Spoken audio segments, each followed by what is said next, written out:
Hola, ¿cómo están, hermanos? Es un placer y un gusto poder compartir la palabra de Dios en este espacio virtual. Espero que desde la casa puedan estar estudiando con nosotros la palabra de hoy. Hoy vamos a hablar sobre Efesios 2 del 1 al 10 y esta nos dice lo siguiente. En otro tiempo, ustedes estaban muertos en sus transgresiones y pecados, en los cuales andaban conforme a los poderes de este mundo. Se conducían según el que gobierna las tinieblas, según el espíritu que ahora ejerce su poder en los que viven en desobediencia. En ese tiempo, también todos nosotros vivíamos como ellos, impulsados por nuestros deseos pecaminosos, siguiendo nuestra propia voluntad y nuestros propósitos. Como los demás, éramos por naturaleza objetos de la ira de Dios. Pero Dios, que es rico en misericordia, por su gran amor por nosotros, nos dio vida con Cristo. Aun cuando estábamos muertos en pecados, por eso ustedes han sido salvos. Y en unión con Cristo Jesús, Dios nos resucitó, nos hizo sentar con Él en las regiones celestiales, para mostrar en los tiempos venideros la incomparable riqueza de su gracia, que por su bondad derramó sobre nosotros en Cristo Jesús. Porque por gracia ustedes han sido salvados mediante la fe. Esto no procede de ustedes, sino que es regalo de Dios, no por obras, para que nadie se jacte. Porque somos hechura de Dios, creados en Cristo Jesús para buenas obras, las cuales Dios dispuso de antemano a fin que las pongamos en práctica.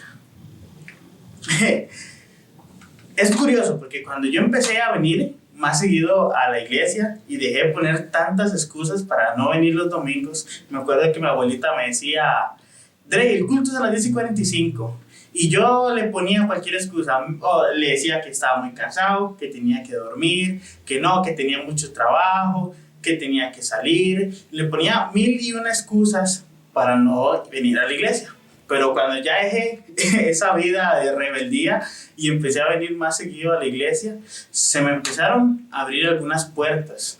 Y una de ellas fue en Casa de Dios, con el club de niños. Y me dieron la oportunidad de servir ahí.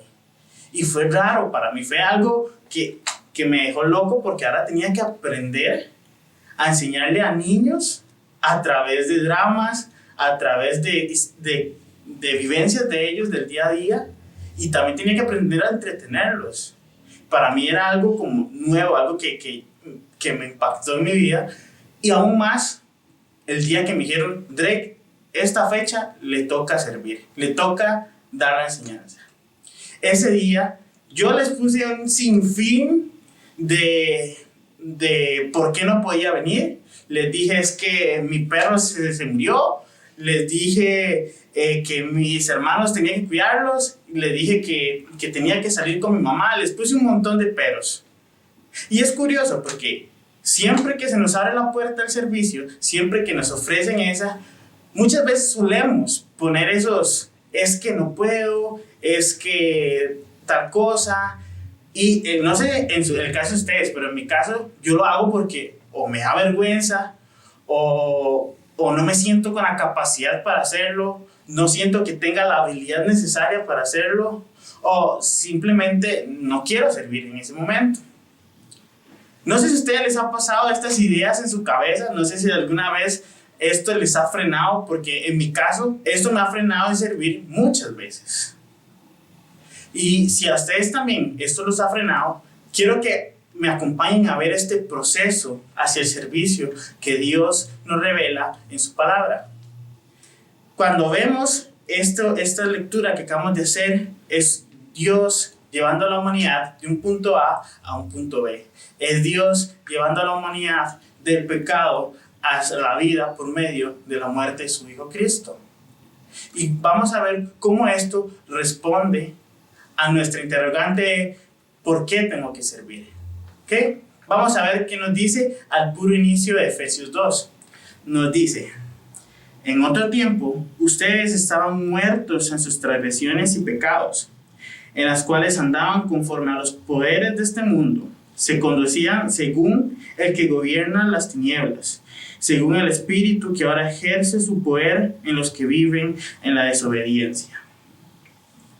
El capítulo 2 de Efesios empieza Pablo diciéndonos ustedes que viven en desobediencia. Él está relatándonos cómo es que ellos viven, cómo es que ellos tienen su relación con Dios, cómo ellos están en rebeldía en contra de Dios. Curiosamente, muchos de nosotros todavía hoy en día vivimos de esa manera. Vivimos como en rebeldía con Dios, vivimos con esa desobediencia a lo que el Padre manda. También vivíamos conforme a los deseos de este mundo. Es decir, lo que el mundo quería, lo que el mundo quiere, era también nuestro deseo. ¿Y cuáles son esos deseos del mundo? Podemos mencionar muchos. Entre ellos podemos hablar de la fama, del dinero, del egoísmo, de la codicia, y podemos seguir un sinfín más de deseos que tiene el mundo. Y es curioso porque el mundo nos influencia a nosotros. La humanidad es intrínsecamente influenciable. Si no me cree, júntese usted con una persona por mucho rato, por mucho tiempo, y vas a ver que tal vez te vas a adoptar alguna frase en específica de esa persona, algún tic que tenga esa persona, alguna maña. Todas esas cosas nosotros las vamos adaptando. ¿Por qué? Porque somos gente influenciable. Yo soy la persona más influenciable del mundo. Yo me acuerdo que yo estando en mis etapas del colegio, yo pasé por todos los géneros musicales habidos y por haber. Empecé con la bachata, de la bachata al rock, del rock a las románticas, y ahí fui pasando por todos esos hasta que fui conociendo grupos cristianos, me fue gustando más ese tipo de música, y ese es el gusto que tengo hoy en día. Yo era el típico que se usaba lisette, se echaba lisette en la cabeza y andaba el pelo de picos, ¿verdad? Deshaciéndose de sus afros, se hacían los picos, se ponía cadenas. Yo era el tipo que un día era así y el otro día era skater. ¿Por qué? Porque según mi influencia, según las personas que estaban al lado mío, así iba a ser lo que yo iba adaptando. Y así justamente son las personas que están lejos de Dios. Una persona que está lejos de Dios es influenciada por los deseos del mundo. Y lo que quiere el mundo ahora se convierte en lo que soy, en lo que quiero y en cómo voy a hacer, cómo voy a cumplir esto que deseo, que ahora son cosas del mundo. Y todo esto es un plan que nos va a llevar, eso es un proceso que nos va a llevar a ser objetos. ¿Pero objetos de qué? Y es algo lo que Efesios sigue. Vamos a ver lo que sigue en Efesios. Nos dice, en ese tiempo también todos nosotros vivíamos como ellos, impulsados por nuestros deseos pecaminosos, siguiendo nuestra propia voluntad y nuestros propósitos. Como los demás, éramos por naturaleza objetos de la ira de Dios. Aquí ahora hace un contraste hermoso. Y es que él habla ahora, en los versículos pasados, está hablando de los gentiles y ahora está hablando de los judíos, de los que se supone que tienen que tener una vida moralmente buena. Ahora también les dice, ustedes también están en desobediencia, ustedes también están en rebeldía. Pablo lo que hace es que agarra a estos dos y los mete en una sola bolsa y dicen, no, los dos están mal. Déjenme si los pongo de esta manera, trayéndolo un poco hacia la vida actual. Si usted nació fuera de la iglesia y encontró a Cristo en su camino, usted ha sido una persona desobediente y una persona en rebeldía contra Dios. Pero si usted nació en una cuna cristiana y creció en iglesia, eso no te hace excluyente de esta acusación que hace Pablo. Lo que está diciendo es que aunque usted ya nació en cuna cristiana, ya creció en la iglesia, usted también es una persona rebelde y en desobediencia en contra de Dios. ¿Entienden? Se los pongo aún peor. Y es que la humanidad ya somos egoístas por naturaleza. En nuestra naturaleza se encuentra ese egoísmo, ese primero estoy yo y luego los demás. Primero estoy yo, primero es para mí, siempre yo primero, vacúnenme primero, siempre soy yo primero antes que los demás. ¿Okay? Es más, aún peor se los pongo, aún cuando ustedes acepten que son egoístas y que están en desobediencia y en rebeldía en Dios, ustedes no tienen la capacidad para ser tan buenos como Dios quiere que ustedes sean. Ustedes no tienen la capacidad para llegar a estar en la escala de lo que Dios quiere que nosotros seamos. ninguno de nosotros tiene esa capacidad para poder decir, sí, miren todo lo que hice, soy bueno ahora ya no soy objeto de la ira de Dios. Ninguno de nosotros tiene esa capacidad. Y es por esto, con estos primeros indicios que nos da sobre la humanidad, es que se empieza a construir la obra de Dios con la humanidad. Es cuando Dios empieza a hacer su plan en medio con Cristo Jesús para salvar al mundo. Y así es como continúa Efesios. Nos dice, nos dio vida con Cristo, aun cuando estábamos muertos en pecados. Por gracia, ustedes han sido salvados. Y en unión con Cristo Jesús, Dios nos resucitó y nos hizo sentar con Él en las regiones celestiales. Es en la hora de la oscuridad de la humanidad. Es el momento donde la paga de todo lo que habíamos hecho, de nuestros comportamientos, era la muerte. En ese momento, en ese cuadro tenebroso, es cuando Dios hace su obra, envía a su Hijo Cristo a salvarnos a nosotros. Era en ese momento donde lo único que hacíamos una y otra vez es ser objetos de la ira de Dios. Es que Dios manda a su Hijo a morir en una cruz. ¿Para qué? Para que ahora seamos objetos de su gracia, de su amor y de su misericordia. Es ahí donde Dios empieza a decirte, te amo, y porque te amo es que quiero que estés conmigo. Y nos salva de esa oscuridad y ahora nos trae a la luz. Suena bonito, ¿no? Es la historia que siempre nos han contado. La historia de un padre que redime a sus hijos para tenerlos ahora con él, para salvarlos de la muerte. Lo sabemos de memoria, ¿no? Ahora ustedes dirán, sí, Drake, está bien. Entiendo que Cristo haya muerto por nosotros para salvarnos. Pero ¿cómo relaciono que haya sido salvado con que tenga que servir o que no tenga que servir? Bueno, es que la respuesta viene justamente después y veamos lo que nos dice. Para mostrar en los tiempos venideros la incomparable riqueza de su gracia, que por su bondad derramó sobre nosotros en Cristo Jesús. Porque por gracia ustedes han sido salvados mediante la fe. Esto no procede de ustedes, sino que es regalo de Dios, no por obras, para que nadie se jacte. Ahora sí entiendo. Ahora sí entiendo qué es lo que está pasando. Y es que Dios me salvó por su gracia y me lo dio por regalo, pero me lo dio para un para qué. Y esa es demostrar la grandeza de la gracia de Dios. Si ustedes se ponen a buscar de alguna manera, la forma de conectar la salvación con el servicio es que por medio del servicio vas a poder demostrar la grandeza de la gracia de Dios. Y es que si ustedes busquen en cualquier lugar lo que significa servir, es valer para un propósito. Es ser o valer para un propósito afín. Nuestro propósito nos lo dice y es para demostrar la gracia de Dios en los tiempos venideros. Por eso hay que servir. Nuestra vida tiene que encaminar hacia demostrar la gracia de Dios en la buena obra de Él. Esto es para todos. Cuando aceptas que has sido salvado por Cristo, ahora tienes un propósito en su obra. Desde lo más grande hasta el más pequeño tienes un propósito en la obra de Dios, en la buena obra de Él. No importa si eres el que predica los domingos o si eres el que barre la iglesia. No importa si eres la persona que se toma café con quien lo necesita o el que cuida el templo. Tienes una razón de ser y es el servicio, para darle a la gente una muestra de la grandeza de la gracia de Dios.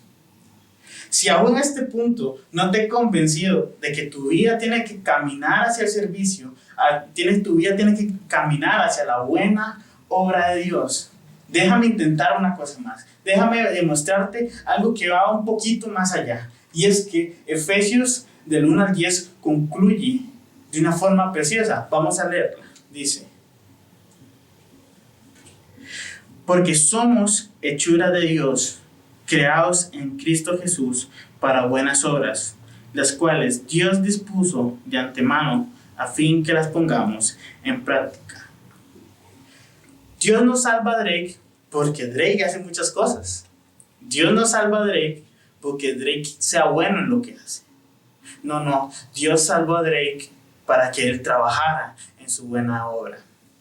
Todo lo que hemos visto, la historia de la humanidad, desde el pecado, de estar muertos en pecados, hasta la redención de la humanidad con la muerte de Cristo, era necesaria. Sé que muchos de ustedes tal vez ya la han memorizado, tal vez muchos de ustedes ya lo han visto tantas veces que lo interiorizaron en sus corazones, pero era necesario que entendiéramos esta historia de relatar la historia de la humanidad hasta su redención con Cristo Jesús. Porque aquí se nos revela algo hermoso y precioso. Y es que Pablo dice, porque somos hechuras de Dios. Si buscan la palabra hechura, viene del griego poema. Y si cambiamos ahora esto, por esta palabra poema, diría así, porque somos poema de Dios. Somos esa composición romántica que el Padre ha hecho para demostrar la grandeza de su gracia. La historia de la humanidad escrita en nuestras vidas para decirle a la gente, esta es la grandeza de la gracia de Dios. Todas las adversidades, todos los triunfos, todo lo que hayas vivido en tu vida es Dios trazando las líneas de la grandeza de la gracia de Dios. ¿Entienden ahora lo hermoso que suena así? Yo les pongo un ejemplo en mi vida, y es que cuando yo tenía entre 12 y 13 años de edad, tenía que cuidar a mis hermanos. Mi mamá empezó en un trabajo muy duro, trabajaba de 12 de mediodía a 3 de la mañana, de la madrugada, trabajaba tantas horas que no podía estar con sus hijos, entonces me tocó estar con mis hermanos, cuidándolos, dándoles de comer, ¿verdad? Ayudándoles en sus tareas. Ese año en el colegio me fue fatal, tuve que perder el año, tuve que ir a convocatoria porque eran tantas ausencias que tenía que ya no podía recuperar el año, de tantas faltas que tenía por tener que quedarme en mi casa cuidando a mis hermanos, o que muchas veces no hubiera para viajar en bus. Esas situaciones a mí me marcaban y yo decía, Dios, pero ¿por qué a mí? ¿Por qué yo no puedo tener una adolescencia normal? ¿Por qué yo no puedo salir a comer con mis amigos? ¿Por qué yo no puedo ir a la casa de mis amigos? ¿Por qué no puedo hacer una vida social normal? ¿Por qué me pasa esto a mí? Y era noche tras noche yo preguntándole lo mismo a Dios. Y hoy, cuando leo lo que Efesios 10 nos dice, que soy un poema de Dios, me doy cuenta de que todo esto era Dios escribiendo la historia de mi servicio. Era Dios trazando la línea de cómo me iba a preparar para el servicio. Todos esos momentos era Dios agarrando mi vida, sometiendo mi carácter para decir, ahora estás listo para el servicio. En sus vidas tal vez tienen muchas situaciones similares. Podrán tener muchas cicatrices en sus vidas que tal vez Dios no quería, pero eso no significa que Dios no las vaya a usar. Esto porque no hay mejor persona para servirle a una madre que ha perdido sus hijos que una madre que ha perdido sus hijos. Esto porque no hay mejor persona para servirle a un joven que sufre de bullying que un joven que ha sufrido de bullying. Esto porque no hay mejor persona para servirle a quien está perdido en el mundo que una persona que ha estado perdida en el mundo. Por esto yo sirvo. Porque la historia de mi vida me conduce al servicio. Porque Dios tiene un plan afín para mí y para ustedes, hermanos. Nuestro plan afín es servirle en la buena obra de Dios. Nuestro fin, la razón por la que Dios hizo todo este plan maravilloso, toda esta historia que siempre nos han contado, es para decirnos, Ustedes fueron hechos para la buena obra de Dios. Y quiero que se vayan hoy con esto. Si quieren resumir todo lo que les he dicho en una frase, llévense solo esto. Yo sirvo porque soy el poema de salvación que Dios ha escrito en mí, para demostrar la grandeza de su gracia en el servicio de sus buenas obras. Yo sirvo porque soy el poema de salvación que Dios ha escrito en mí, para demostrar la grandeza de su gracia en el servicio de sus buenas obras. Gracias, hermanos.